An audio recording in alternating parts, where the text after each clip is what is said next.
अब बहुमुख बोलते हैं, वहां पे सुबह रिहर्सल हुआ, उन्होंने इनको पकड़ लिया। तो वो रशियन में पढ़ते थे और उनको लगता था ऐसा कुछ हो, लेकिन हर एक लैंग्वेज की अपनी म्यूजिकलिटी डिफरेंट है।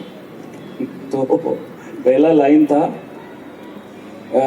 जो इवानोव बोलेगा कि ये क्या मिशा, तुमने तो मुझे डरा ही दिया था। तो ये फिर वो दूसरा कहता है कि गुनाह किया, माफ कर दे, आइंदा नहीं करूंगा। इसको करीब सुबह 10 साढ़े 10 बजे लेके शाम के 7:30-8 बजे तक इनके ऊपर काम हुआ। और ये जब वापस आए हॉस्टल, कहते कोई दूसरा देश होता गोली मार देता इसको। मैंने कहा क्यों? कह रहा है इंडिया को गाली दे रहा है। और वो डायरेक्टर बोलते थे, ये अपने हिसाब से बोलते थे कि भाई गुनाह किया, आइंदा नहीं करूंगा, माफ कर दे। वो कहते थे नियत यू स्पीक, गुनाह किया, माफ कर दूंगा, आइंदा यू स्पीक, गुनाह किया, माफ कर दे, आइंदा नहीं करूंगा। ऐसा कौन बोलेगा? अब ये सोचें भाई मैं कैसे ऐसे बोलूं। अब उनको लगे कि हो नहीं रहा है, बट मजे की बात ये है कि जब तक हम प्ले जैसे जैसे आगे बढ़ा, he started believing in him so much।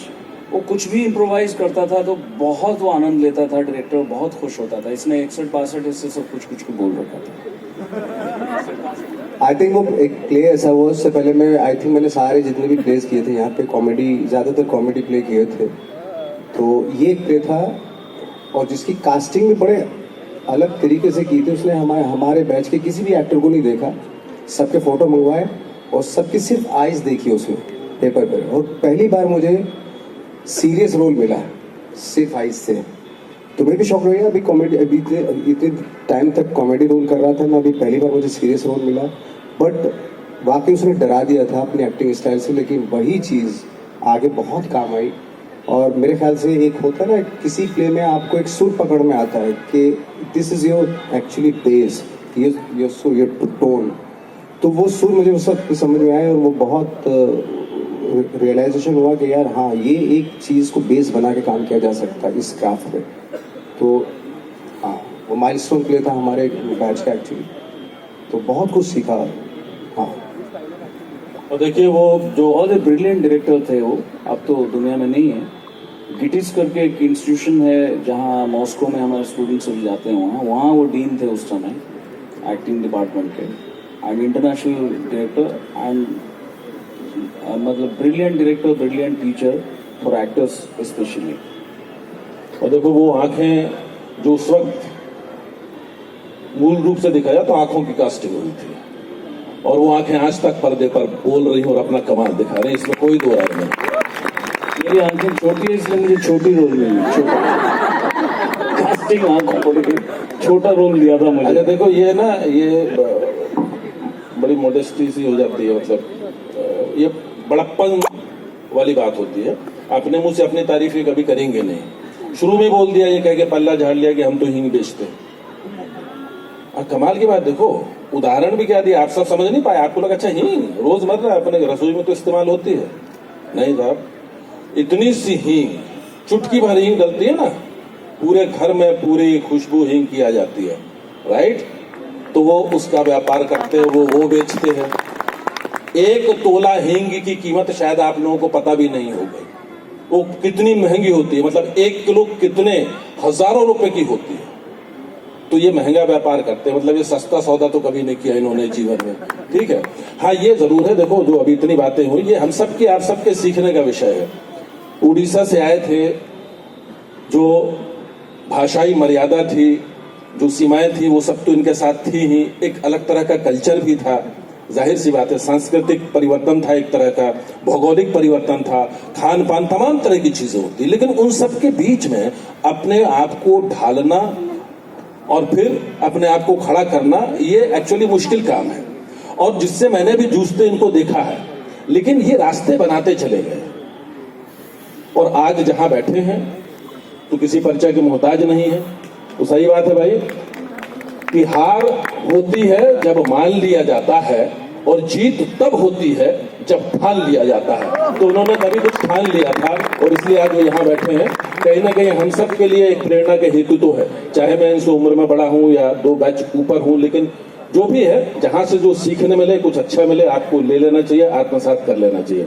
कोई ऐसा किरदार जिसको करते हुए ये लगा हो कि यार बाप रे बाप, ये तो बहुत भयंकर चैलेंज हो गया, मतलब, और उससे being a person as Nawazuddin कहीं ना कहीं भीतर कुछ तर्क गया हो, कुछ टूट गया हो, कुछ बिखर गया हो एज नवाजुद्दीन, क्योंकि होता है किसी कैरेक्टर में जब आप घुसते हैं बहुत मुश्किल होती है। वैसे तो ये जैसा नवाज ने कहा कि हर अभिनेता के लिए ना किसी कैरेक्टर को डिफाइन करना, प्रेजेंट करना, ये एक्चुअली पेनफुल प्रोसेस होता है। जो उन्होंने कहा कि जो मुझे नॉर्मल चीजें जो है वो पसंद नहीं है, कुछ समथिंग अनयूजुअल जैसा वो करते भी है, तो जाहिर सी बात है कि इसका मतलब ये है कि हर बार उस दर्द की प्रक्रिया से तो एक अभिनेता के तौर पर गुजरना पड़ता है।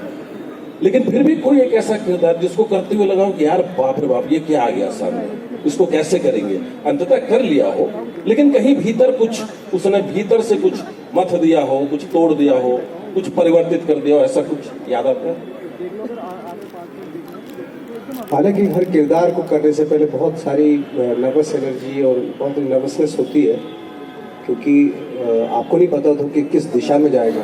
हमें खुद पता नहीं होता कि कहाँ जाएगा ये कैरेक्टर। लेकिन जैसे आपने बताया कि मुश्किल जो मुझे पड़ा, आई थिंक बाला साहब ठाकरे का जब मैंने कैरेक्टर किया तो वो बहुत ज़्यादा मुश्किल इसलिए था क्योंकि लोगों ने उनके बहुत सारे वीडियोस देख रखे थे, उनको लाइव देखा था, उनकी स्पीचेस सुनी थी, और जब मैं कर रहा था तो मैं हमेशा ये सोचता था कि वो मिमिक्री जो होती है ना, वो ना हो, मैं भी लगूं और at the same time Thackeray भी लगे।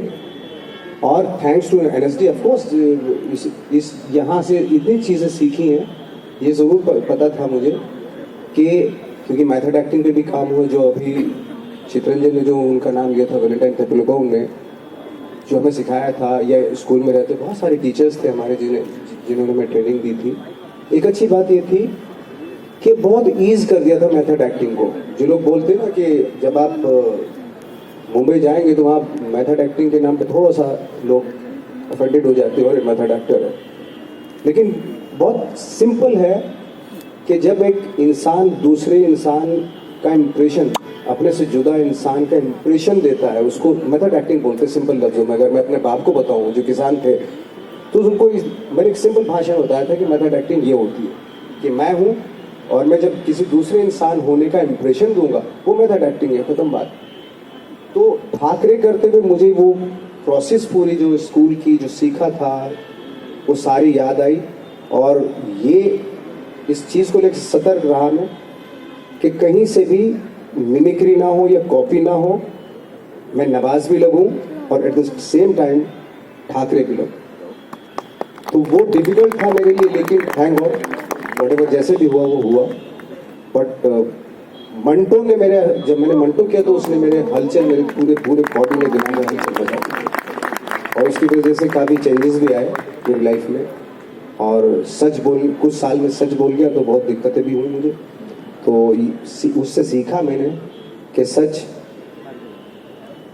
बहुत कम बोलो, हालांकि सच बोलना चाहिए, बट चूंकि मैंने झेला सच बोल के, तो मुझे लगा कि यार जगह और टाइम देख के बोलना चाहिए।